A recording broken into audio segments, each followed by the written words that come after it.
మేషరాశి వాళ్ళకి హేవళంబి నామ సంవత్సర శుభాకాంక్షలు. మనం మేషరాశి యొక్క ఈ సంవత్సర ఫలితాలు ఏమైనా పరిశీలించేదానికి ముందు మనం ఈ సంవత్సరంలో జరిగే విషయాలు వచ్చి అన్ని ప్రతి నెల మీకు సూర్యుడు బుధుడు యొక్క మార్పులు జరుగుతూ ఉంటాయి. ఇవి కాకుండా 45 రోజులు ఒకసారి అంగారక గ్రహం యొక్క మార్పులు జరుగుతూ ఉంటుంది. కానీ సంవత్సర రీతిగా చూసేటప్పుడు చాలా పెద్ద గ్రహాలైన గురువు యొక్క మార్పు అనేది ఒక పెద్ద విషయంగా ఉంటుంది.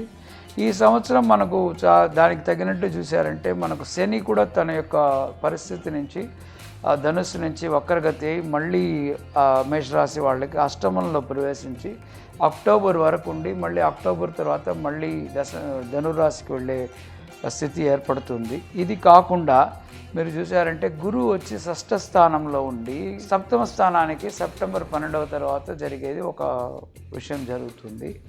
మళ్ళీ రాహుకేతు గ్రహాలు వచ్చి 1.5 సంవత్సరం ఒకసారి జరిగే మార్పు ఆర్ ట్రాన్సిట్ అని చూసామంటే ఈ సంవత్సరం వచ్చి సింహాన్ని నుంచి కటకానికి మారడం రాహు, కేతు వచ్చి కుంభాన్ని నుంచి మకరానికి వెళ్ళడం జరుగుతుంది.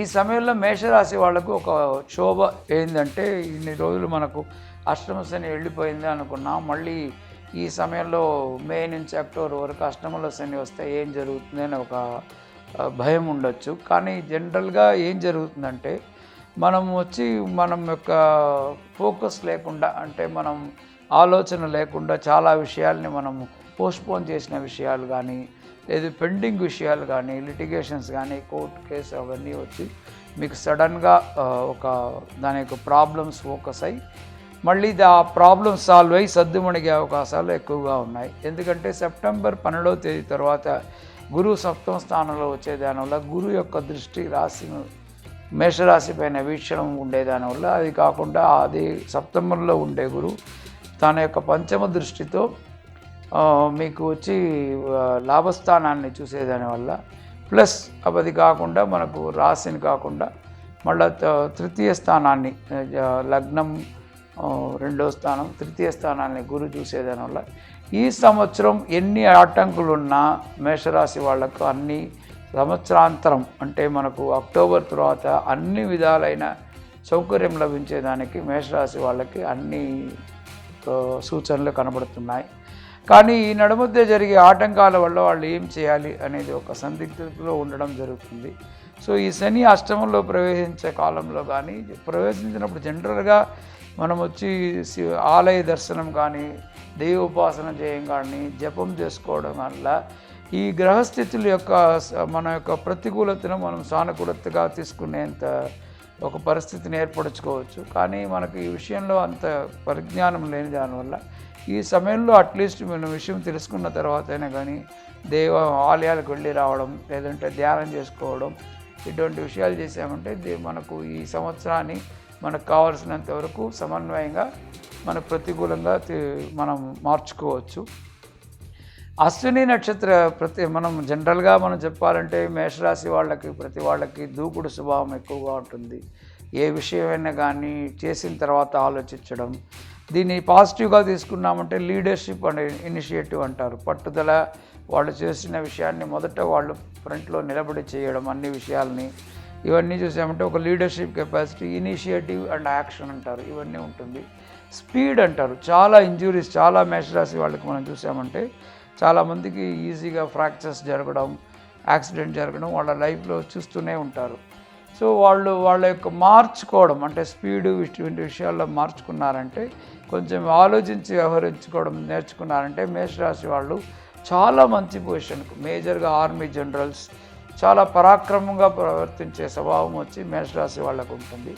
దీంట్లో చాలా పెద్ద ఒక అశ్విని నక్షత్రం అనేది మనకు ఈ 27 నక్షత్రాల్లో మొదటి నక్షత్రం అశ్విని ఒక దేవగణం కాకుండా అశ్విని కుమారులు అనేది వాళ్ళ యొక్క అంటే సెలిస్టియల్ డాక్టర్స్ అంటారు. సో ఈ అశ్విని నక్షత్ర జాతకుడికి స్వతహా హస్తవాస్తి ఉంటుంది. వాళ్ళు ఎవరికి వాళ్ళ చేతుల ద్వారా ఒక మందు అనారోగ్యంగా ఉన్న వాళ్ళకి ఇస్తే కూడా వాళ్ళకి క్విక్గా క్యూర్ అవుతుంది అంటారు. అంత హస్తవాసి కలిగిన అశ్విని నక్షత్రం. భరణి నక్షత్రం అనేది యమధర్మరాజు యొక్క ఇది. సో చాలామంది భరణి నక్షత్ర జాతకులు పోలీస్ ఆఫీసర్స్ గాను లేదా మిలిటరీలో సర్వ్ చేసే లెవెల్లోనూ ఉండే ఆస్కారం చాలా ఎక్కువగా ఉంది. కృత్తికా నక్షత్రం గారు కూడా చూసామంటే సెలెస్టియల్ కమాండర్ అంటారు, కుమారస్వామి యొక్క నక్షత్రం కాబట్టి. సో ఈ అశ్విని భరణి కృత్తికా నక్షత్ర జాతకులు ఎక్కడ ఉన్నా వాళ్ళకు ఒక అనుకోకుండా వాళ్ళ యొక్క లీడర్షిప్ దొరకడం, వాళ్ళు దాంట్లో వచ్చి హెడ్ ఆఫ్ ద డిపార్ట్మెంట్ కావడం, ఇవన్నీ జరుగుతుంది. కాబట్టి ఈ సంవత్సరాన్ని ఈ మే నుంచి ఒక సెప్టెంబర్ వరకు జరిగే ఒక నెగటివ్ టైంని వచ్చి వాళ్ళ యొక్క ప్రవర్తన ద్వారా ఒక ప్రిపేర్డ్నెస్ మళ్ళీ వచ్చి ధ్యానం, ఆలయ ప్రవేశం ద్వారా వాళ్ళకి కావాల్సినట్టు మార్చుకుంటే చాలా మంచి వర్షంగా ఈ హేవళంబి నామ సంవత్సరం మేషరాశి వాళ్ళకి ఉంటుంది. ఈ హేవళంబి నామ సంవత్సరం ఉగాది శుభాకాంక్షలు అందరికీ. మనం జ్యోతిషపరంగా మనం పక్కా టీవీ తరఫున చేయాల్సిన అందరికీ ఇచ్చే సందేశం ఏంటంటే, చాలామందికి వచ్చి ఈ గోచారం చూసే అలవాటు, గ్రహాల మార్పులు, రాశి ఫలాలు చదువుకోవడం, వార ఫలాలు చదువుకోవడం, దిన ఫలాలు చదువుకోవడం, లేకపోతే మాస ఫలాలు తెలుసుకోవడం, లేదు సంవత్సర ఫలితాలు పంచాంగం ద్వారా తెలుసుకోవడం అనే అలవాటు ప్రతి కుటుంబంలోనూ ఉంటుంది. ఇంట్లో చదువుకున్న వాళ్ళకి ఎక్కువ పుస్తకాలు చదివి తెలుసుకోవడం, చదువుకున్న వాళ్ళకి ఎవరి ద్వారా వినకడం, ఇటువంటి అలవాటు ఉంటుంది.